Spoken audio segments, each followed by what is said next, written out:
previewing the Central Division, which consists of the Indiana Pacers, the Milwaukee Bucks, the Detroit Pistons, the Chicago Bulls, and the Cleveland Cavaliers.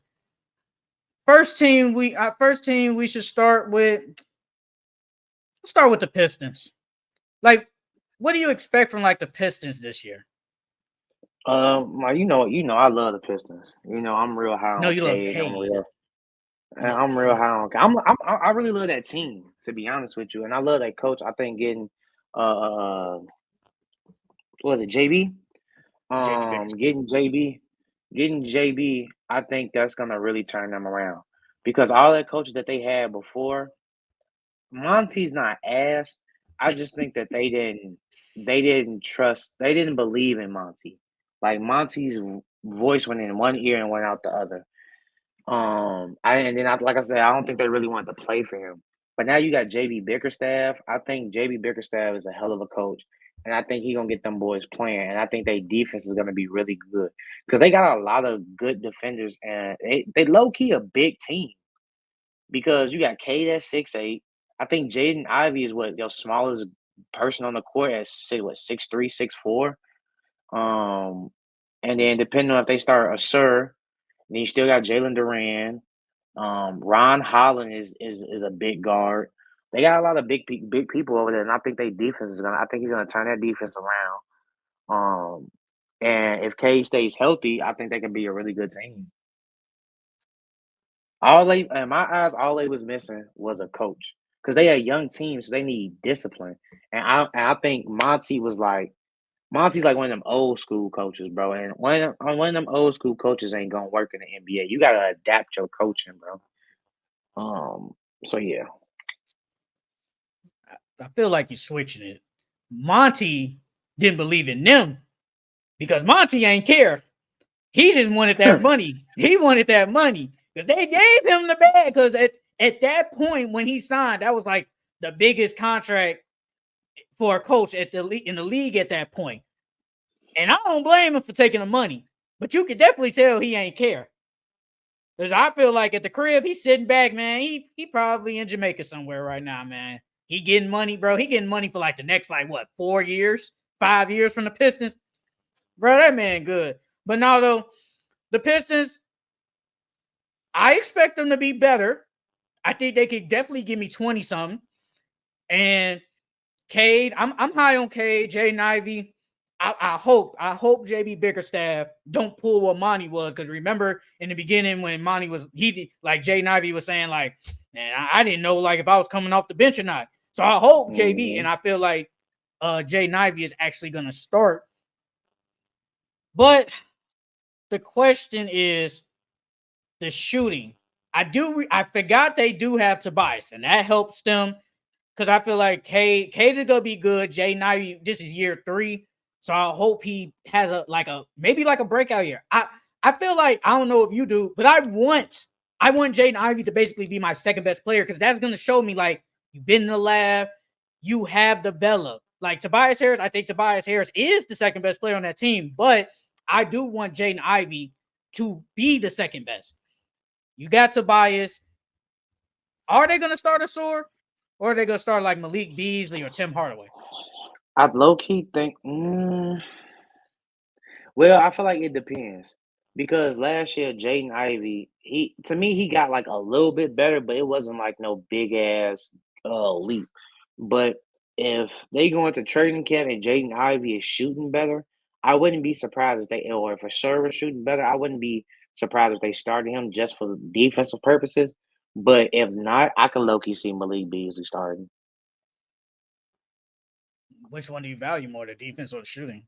Especially when you got Me Cade. person, me personally, Me personally, I would start Asor because Asor knows how to move without the ball. So even if his shot doesn't improve from last year, which I think it will, bro, you can't shoot no worse than what he shot He last shot year. 17% from three, bro. You can't shoot worse than 17%, bro. So and then like I said, he cuts without the basketball. He's big. And then you need that. He's like he in the future he can low key. He's a lockdown because he moves his feet really well. He's 6'9". He got a decent wingspan. He athletic as hell, and then you're gonna need somebody to guard the other best player on the team every single night. And Tobias doing that or Cade doing that, I don't think so. Jaden Ivey's low key too small. So yeah, me personally, I would start Asur. I would go Cade, Jaden, Asur, Tobias, and Duran. If Jaden Ivey shooting is better, if Tobias Harris, I know he's gonna shoot. I don't have a problem with Asur. But they did trade them guys to get some shoot. They did trade it for Malik Beasley. No, they signed Malik Tim Beasley Hardaway. and Tim Hardaway to get some shooting. I feel like it just depends. I don't know what JB Bickerstaff is going to do. He's probably going to, because I think he's like a defensive coach, so I think he's going to prioritize the defense. So, and I think Asur, we need to see what he is in year 2, because in year 1, he started out really good, but then it was like, bro, it's like, man, he was Monty bad. started tweaking. Monty started putting him on the bench. How you gonna have the man starting, the man getting doubles, 10 and 10 damn near every other game, and then you just put him on the bench out of nowhere, bro? No, that was weird. I ain't gonna lie, that was weird. And then you forget we forgetting what's that dude named Simon Fontecchio or something? Fontecchio. He can shoot the ball. He is really good. I did not think he would, because I was looking at some of his highlights the other day. I was like, damn, he can really hoop. When he was on the Jazz, he was hooping though. Mm-hmm. He was hooping on the Jazz.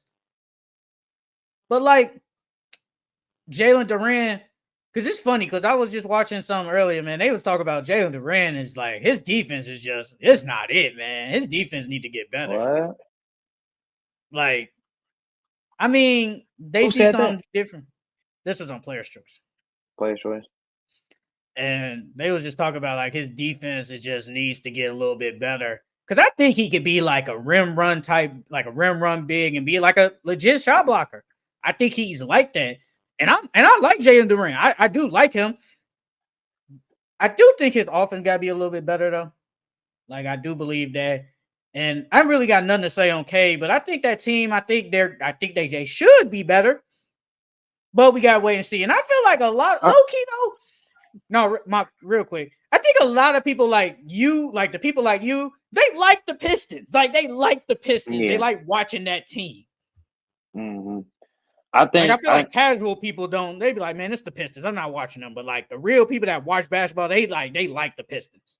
Yeah, because the Pistons got a lot of pieces, and they got a lot of really good young pieces that can develop into something really good in the league.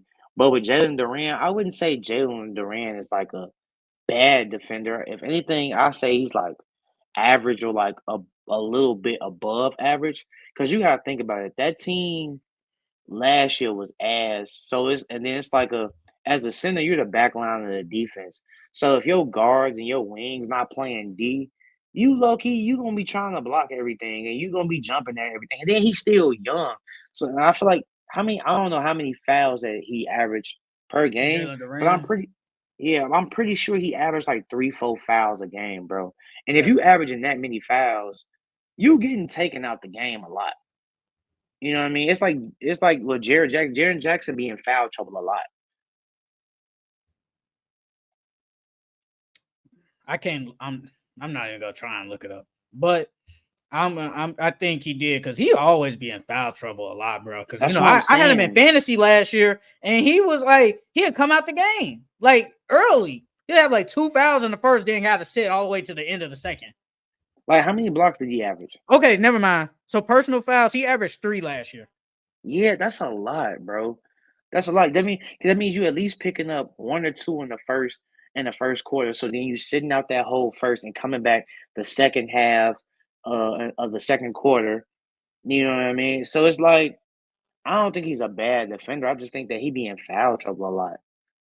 And so, if you in foul trouble a lot, you're not on the court. How many blocks did he average? Like 1 point something? No, he actually averaged only 0.8 and 0.9 his rookie year. And I think he can be a good shot blocker. Okay, yeah, so 1 block. I feel like he should give me 2. Yeah, I won't say like 1.52. He should definitely be getting that. But then on top of that, Monty Williams, I don't even know what type of coach Monty Williams is. I don't know if he's a defensive coach first or if he's an offensive coach first. But with JB Bickerstaff, they whole defensive schemes is gonna be different.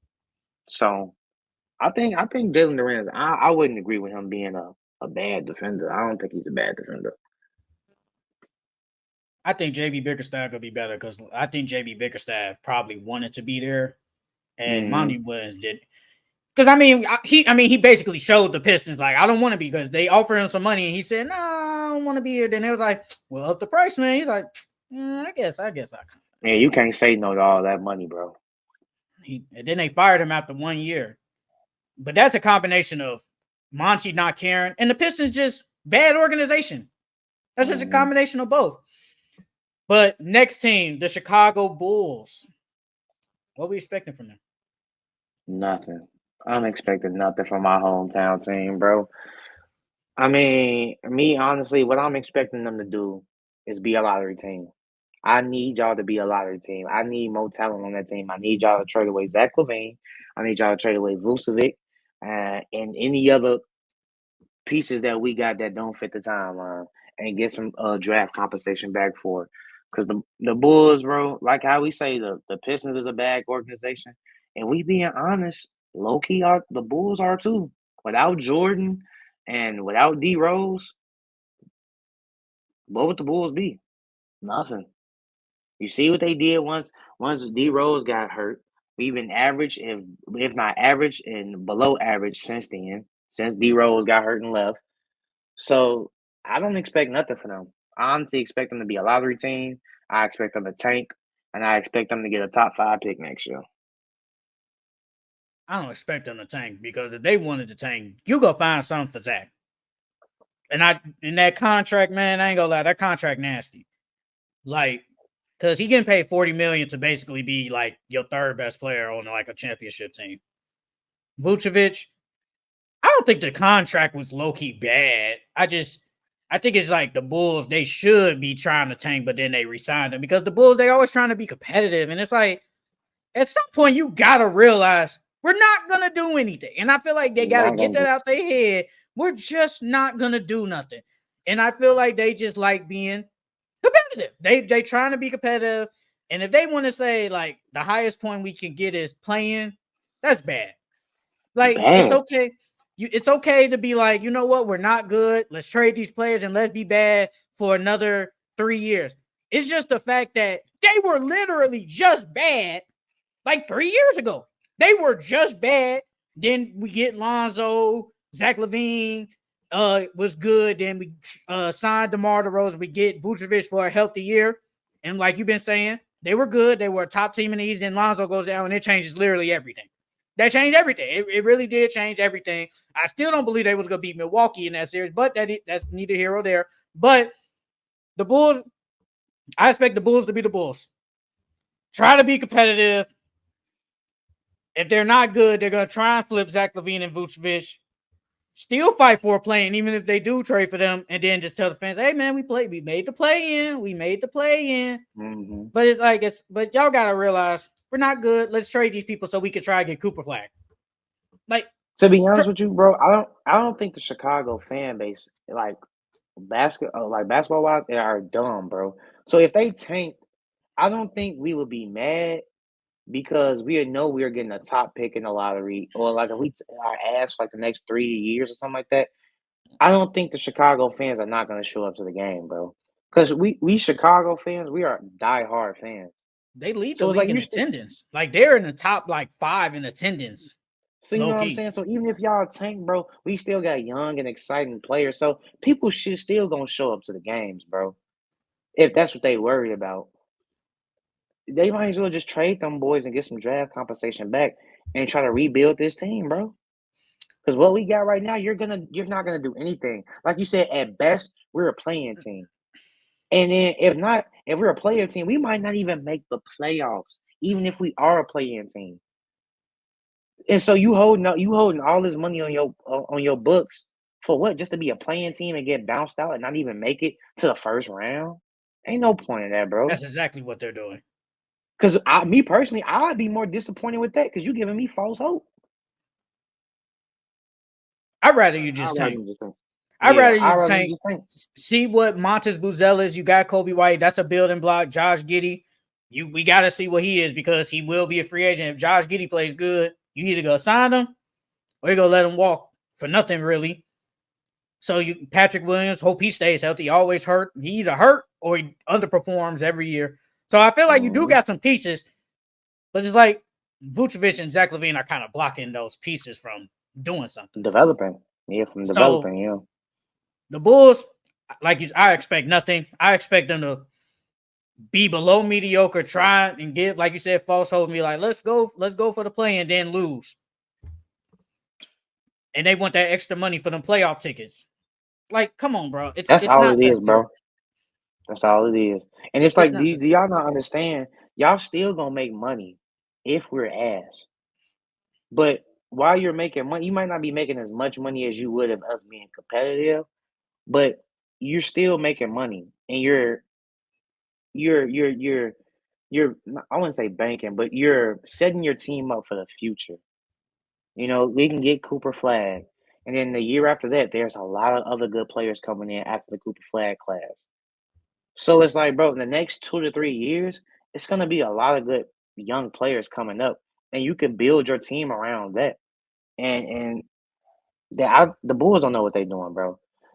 We should have known the Bulls organization was ass when they didn't want to pay Michael Jordan, bro. I would have paid that man Michael Jordan whatever he wanted. Bulls are bad, man. Terrible. The next team, the Indiana Pacers. What The we expecting from boys. them? I'm expecting them to make the playoffs again. I low key don't think they're gonna get out the first round, bro. I'm not well, depending on who they match up against. I don't think they're gonna get out the first round. Um, they might not even be a top 6 team in the East, to be honest with you. But I do expect them to still make the playoffs, though. I feel like you got them like in that play-in, but beating whoever in the play-in to make the Yeah, playoffs. yeah, I do. I got them literally like number 7 in the East. Well, I've always said they're in the same realm with the Magic and the Cavs anyway. I feel like they I all think them three in the same tier. I just think the Mavs are gonna be better than them. Not the Mavs, the Magic. Sorry, Magic. Oh, the Magic, yeah, the Magic. I think the Magic is gonna be better than them because Loki, in order for them to be a top 16 in the East, Tyrese got to take that next step scoring wise. And for what I seen last year, Tyrese don't look like he's a 25 to 27, 28 point per game scorer. I think he cool with just like his 21 to 23 and 10. But they need more than that. Well, I mean, that's why they traded for Siakam. And I mean, Andrew Nemharm, I think he's going to be better. Ben Mathurin, I think he should be better. Starting or coming off the bench. Use Miles Turner, the rebounding. Aaron Nesmith is not bad. Like, he's not bad as like the starting small forward. And you do got Obi Toppin like coming off the bench. I mean, I think that's a good team. I definitely think they could fight for, man, they could either get that 5th, 6th, and 7th. They in that range. Like, that team is good. And I do believe Tyrese Halliburton. I do agree with you. Like, the scoring, I think that does have to go up. I think he got to be like at least 24, 25, like you said. Somewhere around there, the assist will be there. Pascal, he gets a full season with them. Wouldn't be shocked if Pascal averaged like 23. Like, I wouldn't be shocked. I think that is a really good team, but that defense is still going to be bad regardless. Because they just going to try and outscore you. Like, that's exactly what they're going to do. They're going to try and outscore you. But I think they got a good team, man. Like, they got some good players, and they outside of that, well, I'm not gonna say that because Brandel didn't play, but besides that, they was giving like the Knicks some go, and OG didn't miss like some games in that series. But besides that, they was definitely giving the Knicks some go. But I agree. I think the Pacers they're gonna be a good team. As long as if Tyree stays healthy, Pascal, he's gonna be good. And if them young guys take the next step, they should be up there, man. Like I'm high on the Pacers, and that's because of Tyrese low key. Next team, the Cleveland Cavaliers. I think the Cavs. Hello? Oh, Yeah, okay. I hear you. I think the Cavs. I think the Cavs is low key gonna be the same, bro. They didn't really do anything. They didn't. They literally got the same team. And I think they're gonna be the same team that they was last year. Um, because they needed to add more scoring, and they didn't do that. All they added, they re-signed Isaiah Okoro. And they basically just re-signed everybody. I think they're just gonna be the same, bro. I mean, yeah, they new coaches Kenny Atkinson, uh Kenny Atkinson. Um, good coach. I don't really. Yeah, he's a good coach for real. I just don't think that's enough to move the needle for them to because they were number 4. I don't think they're gonna be the 4th best team in the East this year. I still think they're gonna make the play. They're gonna be one of them top 6 teams, but I feel like they're gonna be like number 6, maybe 5. Um, but yeah, I think they're gonna do the same thing they did last year because they What didn't do you? add nothing. They What do didn't you? change nothing. What if Mobley takes the next step and Darius Garland gets somewhat back to what he was before Mitchell? I still don't have them above the Magic. I think the Magic are still better than them. Even if Evan Mobley does take that next step and Darius Garland goes to somewhat like he was his All-Star year. Um, yeah, it's just they still got the same pieces, bro. They didn't do nothing different. They didn't change nothing besides the coaching. Um, but we'll see. I just think they're still gonna be the same team. What if Mobley can give me 20 points? Because he has the talent. He has it to Yeah, do he that. do. He has it. And he's one of the best defenders in the league. So it's like we're waiting. I'm waiting for Evan Mobley to unlock that. And maybe Kenny Atkinson can unlock that that talent because Mobley can literally average 20.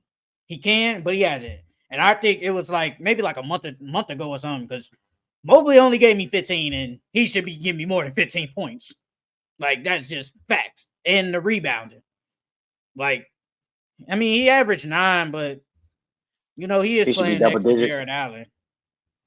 Unless You you think he think should they be double should both digits? average 10, regardless. Yeah, I think no. I think he should. I mean, 9 is not bad. It's not bad at all because that means every other night you damn near getting a double double. So I'm not mad at the 9. I mean, should he be averaging double digits? Yes, I think they can. Him and Jared together. But when I was watching some of the Cavs games, Jared looked better offensively than Evan Mobley did at times. So I expect Donovan Mitchell to be what he is, averaging 26, 27 points. Darius Garland, I hope he can get out of this because, you know, he was an all-star the year before he got there. Then it's like ever since he's been hurt and he's kind of been bad in the playoffs. And it's like he just hasn't gotten close to where he got. Jared Allen has been good, like regardless. But Evan Mobley, I'm really waiting on him to do something. Like the Cavs, I expect them to be like number 5 or number 6, something around there. But like you said, they didn't do anything. And it's like, and I think you said it like a couple of weeks ago. They really don't got a 3. Like it's Max Strus, and it's like, Hmm. is that like could they upgrade better than that? Maybe. Yeah, And Imani Bates, is Kenny Atkinson gonna play him? he should. He definitely should. Like, because Imani Bates, he can shoot, he can get to the rim. That defense though was bad though. I ain't gonna lie. Yeah, I Defense sucked. mean, but the Cavs play good team defense, so they can uh, make up for him being bad on the defensive end. They needed more scoring because outside of Donovan, who else? I mean, yeah, you got Garland who can create his own shot, but like, who could you really count on to go out there and give you 20 outside of Donovan? Nobody. Consistently, And nobody. yeah, consistently nobody. And then like Imani Bates, yeah, he's not. I think Imani Bates could be a really good scorer in this league. But it's like even if you start him, the offense is gonna be he's not gonna drop 20 points per game, but the offense is gonna be better. The offense is gonna be more of a threat because he could really shoot the ball, bro. He could put that ball in the basket. Would Would you start him over Max Strus? No. Only reason I wouldn't is because he's still young and Max Strus has been in the league. He's played playoff basketball, so he got the experience over him. I wouldn't do it, but I would definitely give him tick over Isaiah. Okoro? Isaiah Hey, Okoro. but Yeah, I would Isaiah definitely. Okoro, good defender though. Yeah, but that's it. He don't give me nothing offensively, nothing, and we already play good team defense, so it's like we don't really need him. Would you consider him a bust? Because he No, was drafted number 4. I wouldn't consider him a bust. Only reason why I wouldn't consider him a bust because him coming in, I didn't think he was gonna be like this all-star type of player. I thought he was just like a really good role player, like a good, really good 3 and D player, because he was really good on defense. Because he went to Auburn, Yeah, right, Auburn. with Yeah, with Auburn. Sharif. Um, yeah, I wouldn't classify him as a bust though. Would you consider the Cavs stuck in no man's land? Yes, they definitely in no man's land because they don't have a championship roster, but they are a really good team. Like I don't see them getting past the second round, honestly. I think that's their I think the ceiling is they can get to the conference finals, but their floor is like a second round loss. Like Hmm. they can I think they can beat not beat, but I think they can give some Knicks some go. Philly is they probably can because they do got the Twin Towers and they could neutralize and beat to an extent. Are they better than the Bucks? No, I don't think so. Because every time I look up, the Bucks be blowing them out. Hmm. Majority of the time, the Cavs, they're a good team, but they're not like you said, they're not championship, and they can only go so far. But they do got they got a good team. I got a question: would you be if it don't work, if they don't do nothing this year, are they trading Garland? Like, let's say they're decent. Could they trade him at the trade deadline, like Garland? Because there was I talking about wouldn't. they could trade him this past offseason, but they was like, nah, we're not gonna do that. I wouldn't trade Garland. I would trade Donovan because I think you can get more for Donovan. I think Darius Garland is younger, but I feel like Donovan Mitchell's trade value is higher than Darius Garland, and you can get back more for him. And Donovan just signed that new deal, so whatever team he goes to, they're gonna have him for at least 3 years. Hmm. And then if you trade away Donovan, that forces Evan Mobley to be better offensively and be have more role on the offensive end. The last team, the Milwaukee Bucks. I think the Miami. No, I was gonna say Miami. I think the Milwaukee Bucks. Their ceiling is finals. Their floor. To me, I it's want to conference say the finals. conference. Yeah, I want to say conference finals, but you still got to get past the Celtics and the Knicks and the Philly. 76ers. Yeah, and the 76ers.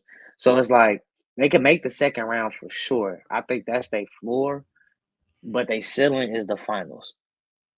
Because Dame and Giannis, we really didn't even see Dame and Giannis pick and roll like that last year. We didn't. So, they offense could be way better if they just started doing pick and rolls just between them. So that pick and roll would be unstoppable because you can't go under because you got Dame. And then if you chase them off the pick, then you got Giannis open. And then whoever guarding Giannis, it's a mismatch regardless. So, The Bucks, like you said, ceiling is finals.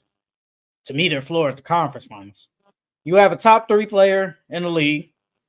You have a top 10 point guard in the league. You still got Christmas and you still got Brook Lopez.